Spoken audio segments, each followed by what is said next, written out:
Thanks for joining us on tonight's episode of Behind the Spotlight. I am Crystal Lampett, and I am very excited to have some punk rock music in the studio today. We've got Hipshot Killer, and tell us a little bit more about this first song that you've got for us.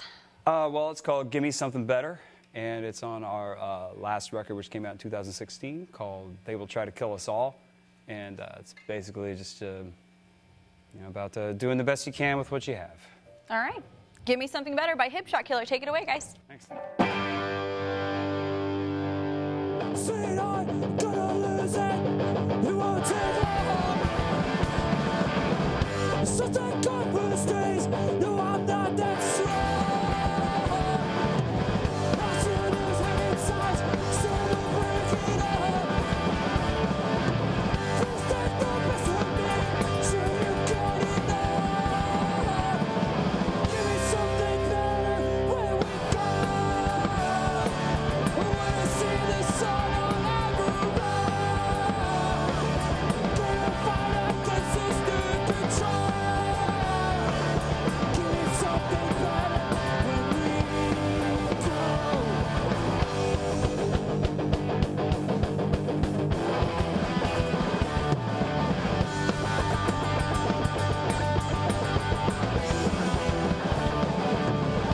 Roll it up, afraid I can't get through.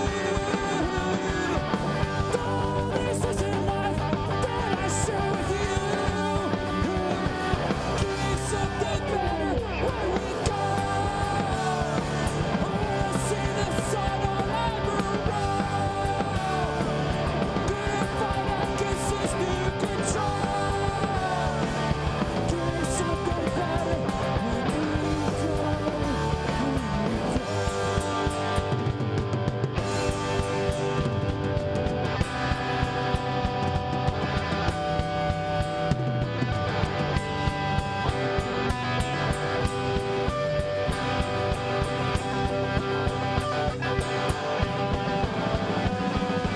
Just because you're with this face you see. Don't walk away, leave me in the street. The shots are right, leave all below. Don't let this be all we'll ever know. Give me something better when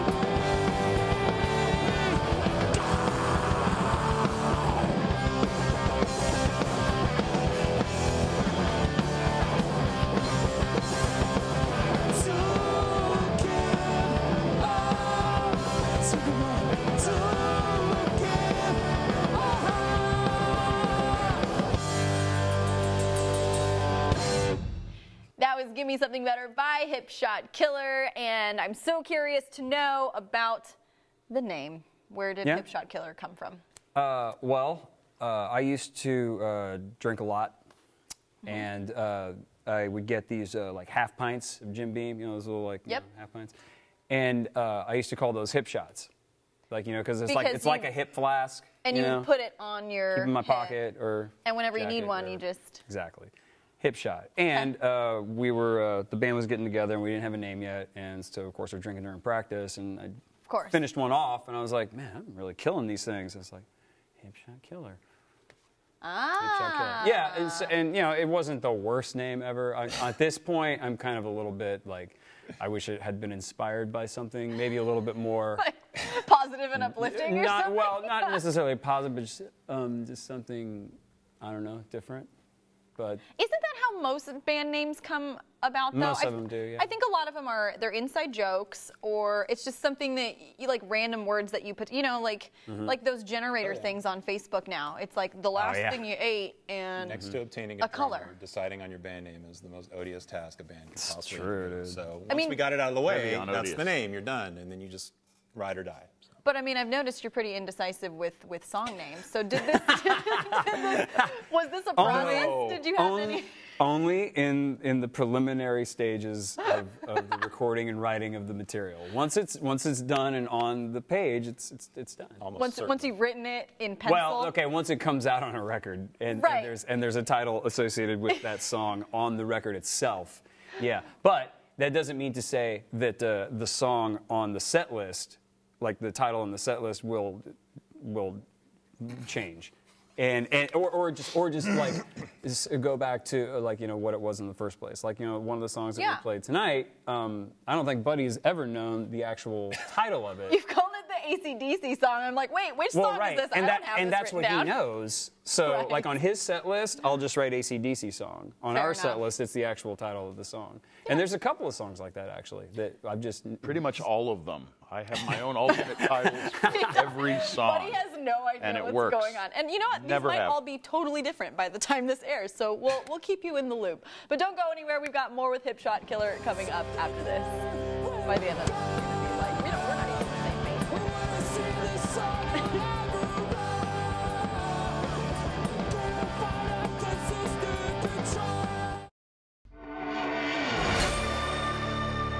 Welcome back to Behind the Spotlight. We've got Hipshot Killer in the house tonight. And so we're just talking about how Buddy basically has his own set list. I mean, why do you think you're like the one who has to have his own special list of songs? I just wandered in one day and sat down behind the drum set, and now they won't let me leave. Yeah. They've got my mother held hostage. Sorry.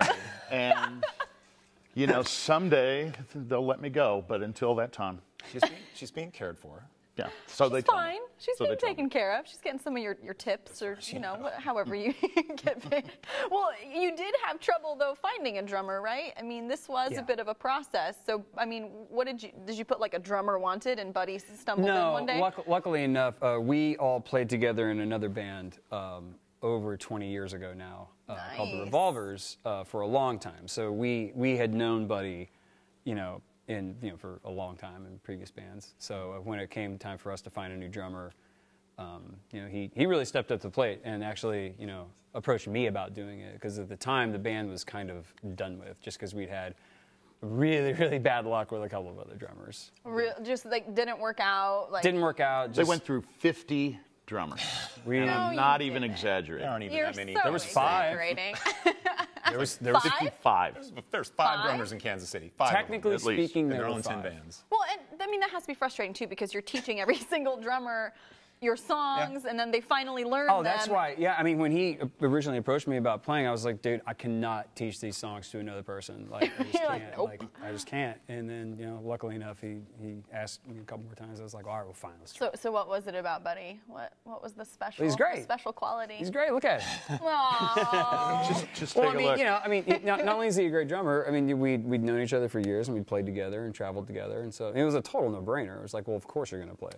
So how long have you guys been Hipshot Killer as the three of you with Buddy as the drummer? It's been a few years now? It's going on 3 years. 3 years. Okay. We played our first show with him almost exactly 3 years ago. Nice. And then you are working on a new project, so your latest album. Do we have a name for it yet? Not yet. Not yet. Not yet. Well, go figure. Even if we did, just so you know I'm going to change it. Even if we did, I You know I'm wouldn't going to be trust hitting you up. It's like, hey, can we put it? I got to put a different title on this. At this stage, I do There think are you should literally tens of people out there that are going to want to know just this. tens, dozens, maybe dozens. Yes. You can say dozens. High single digits. I'll say dozens. Maybe After this, just- for sure. We need to come up. Maybe you should just use like one of those generators and just be, just No. like leave it up to the Facebook generator. I don't trust that. No. No. Fair enough. I don't. What's most your things. Plan B band name? The Fluffy Butterflies? Is that what we Fluffy decided? butterfly wings. You know Yeah. what? I like it. I think it. What's to not like? What's to not like about Fluffy Butterflies? Things up on social media. Plenty. We'll just go with whatever the first comment Plenty. is. There you go. Yeah, help us come up with the band There you name. Help go. us come up with an Crowdsource album this. name. What are you in the process of doing? Like, what's the stage of the newest album? What are you going for? Kind of where's that? Everything is recorded. We're just to the mixing stage. Just got to mix everything, put it all together, and Wrap it up with a bow. wrap it up, master it, and then put it out. That's exciting. Yeah, it's really exciting. Yeah, So- it's been kind of a long time coming. I'm really excited about it because it was really the first record that we've done, as a band. Because the last record, a friend of mine just played on it. It's almost just kind of like a studio musician kind of thing. It was not like a band effort. Okay. This record definitely was. So you feel like this one is a little bit more cohesive and everybody has played their own part in it. For sure. Yeah. How does that work? Like who does what? How do you guys pitch in? I write the songs, and then I show them to these guys, and then we get in the practice space and bang it out, and then it comes out as it does. You each have your own input, kind of decide. Absolutely. Sure. Do you have a tradition or something that gets you into the creative mode? Not anything specific, no. I mean, You don't it have just like some weird backstage voodoo that you do? no. Sworn to no. secrecy. We don't really need like a ritual to get ready for anything. No. Well, so, you We're, know, we're actually in a band with each other that we like everybody in our band, so it's like we're just happy to see each other and be on the stage and launch into it. It's an outlet. It's a release. It's psychotherapy for me in some cases. It's just fun to get out there and sweat and launch myself around. give something. Oh, So, absolutely. so it's, I mean, I actually look forward to gigs. Some people, like, eventually they're in a band with somebody long enough and they're like chewing on their own tongue, but. Why do you think that is? Because some people do they get to that burnout stage where they're just like maybe, you know, it's the repetition or they've done it so much. What do you think it is about music that makes you still come back to the stage despite, you know, members changing, frustrations? I mean, there's a lot that goes into it. We're just kind of all on the same page. We like each other. We like the same music, a lot of the same music. We're all bringing things to the table. And we're not inflexible about that stuff. I mean, Yeah. like Mike said, he writes pretty much everything, but he's not a dictator, and we can add input. You're and not? Yeah. We're all here to serve the song. He's not self-assured enough to bully us into doing what he wants. And so what we can do is leverage his insecurities to impose ourselves upon his music and twist it to our will instead. I like this because you Yeah. have you psych major. studied psychology. Right, Okay, exactly. You've got all of these theories Exactly. and ways to manipulate Exactly. people. It was all just to prepare to play in a band with me. Right, exactly. So you're really the brains behind everything. well, no. What gave it away? I saw that look. Mike lays it out, and I'm like, that was an interesting choice. And then I make him second guess himself, and he comes back to the next practice, and it's completely different. Let me do some. He does do that, too. Some really like passive aggressive, like Very subtle. that was a very nice. Sometimes it's just aggressive. Just aggressive. That was an interesting choice. It's kind of like saying like, oh, you're wearing that. Yeah, You exactly. look really good in that. You look good in anything. Not a problem though. with this band. We all You just wear black. This is your uniform. What is the weirdest thing that, you know, you guys have been performing for a few years now together. What's the weirdest thing that you have discovered about one of your bandmates? Oh, I don't even know. I mean, well, like I so said, many we weird played things. together, you know, for so long years ago too that it's almost like we never really stopped playing together. I don't know. Is there ever something that you're like, I didn't know that about you? Because I have friends that I've known for 10, 20 years that every now and then they'll say something about their past or an old job that they used to have or something random that I'm like, you lived in Africa? When did you do that? And I'm like, Actually, how I did live in Africa. He did. Yeah. There you go. Well, What? what did you? Buddy didn't know. He said Buddy's he the knew that. last to know everything. Also, Chris and I went to high school together, and we Yeah. started skateboarding together when we were Like 14, 14. So we've known each other forever. Yeah. So I mean, Wow. I knew that, you know. I mean, because There's you no were the secrets kid that anymore. had just moved from England though, but you No, come no, from no. South Africa. No. To our high Okay. school. California. Tell me to about Casey. this. So South Africa, what? So my dad's job took us all over the place. So What did your dad do? He worked for an energy company, and so there's projects all over the world. So Was it Black and Veatch by any chance? no. Although it did end up moving us to KC, but they're not big. Yeah. So in order, from the time I was born until I moved to KC, I lived in Pennsylvania, Long Beach, South Africa, Joliet, Illinois, England, back to California, and then moved to KC in middle school, which is probably the worst possible time to move from California to anywhere.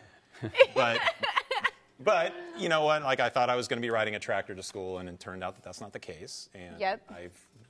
I slowly fell in love with Kansas City and put my roots down. So That sounds very. I moved here from Thailand in middle school. Oh wow. So no more beaches, no more sunshine. I mean, it was you just. can empathize. I can empathize. Yeah. At least to that degree. So. But when you move from a place that's so culturally different, you have a hard time falling in with a crowd that understands you. And there was a microscopic but loyal and supportive punk rock and skateboarding community in Kansas City at the time.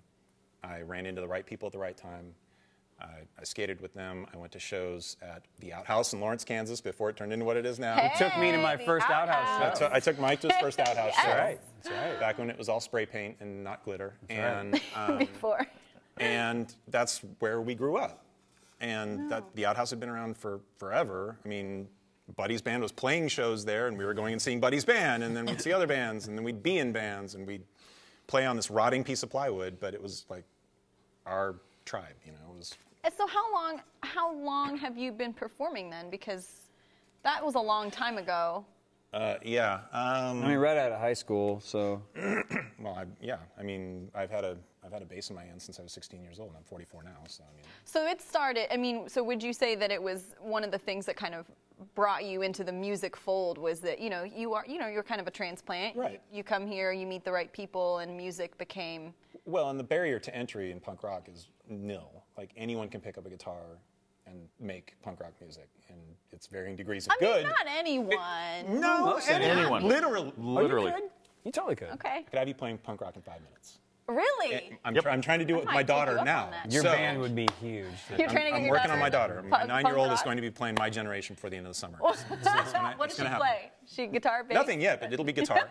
and I'm working on my son on drums. But like the barrier to entry is zero. Anyone can pick up a guitar, bash on a drum set. Will it be listenable? But you know what? No one's going to give you too much flack for that. Like you can't be in a wedding band and not know how to play. You can't be in a country band and not know how to play and just go on intent and honesty and earnestness.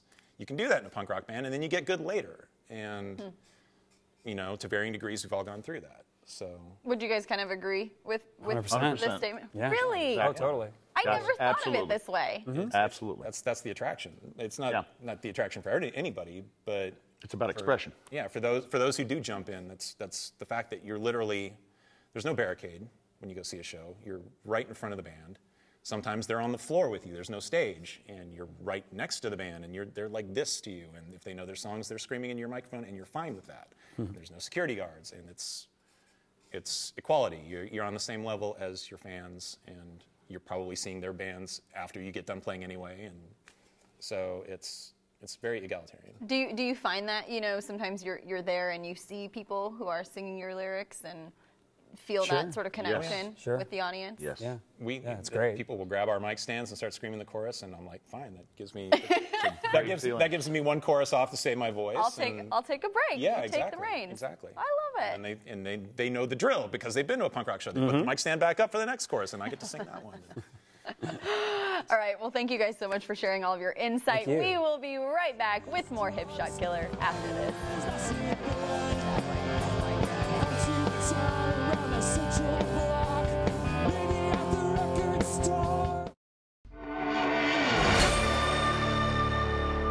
Welcome back to Behind the Spotlight. We've got one more song for you, and it is on the latest album that you guys are working on. It's called Perfect Midnight Sky. Tell us a little bit more about it. It was inspired by AC/DC. I know that much. Yeah, a little bit. I mean, the music was for sure. Yeah. I mean, can't go it's wrong. it's just a, I don't know, midtown fairy tale, I guess. Okay. Okay. I'll have to listen closely to the lyrics. And I do want to make sure before we get into it that everybody knows where they can find you on social media, online, and all that stuff.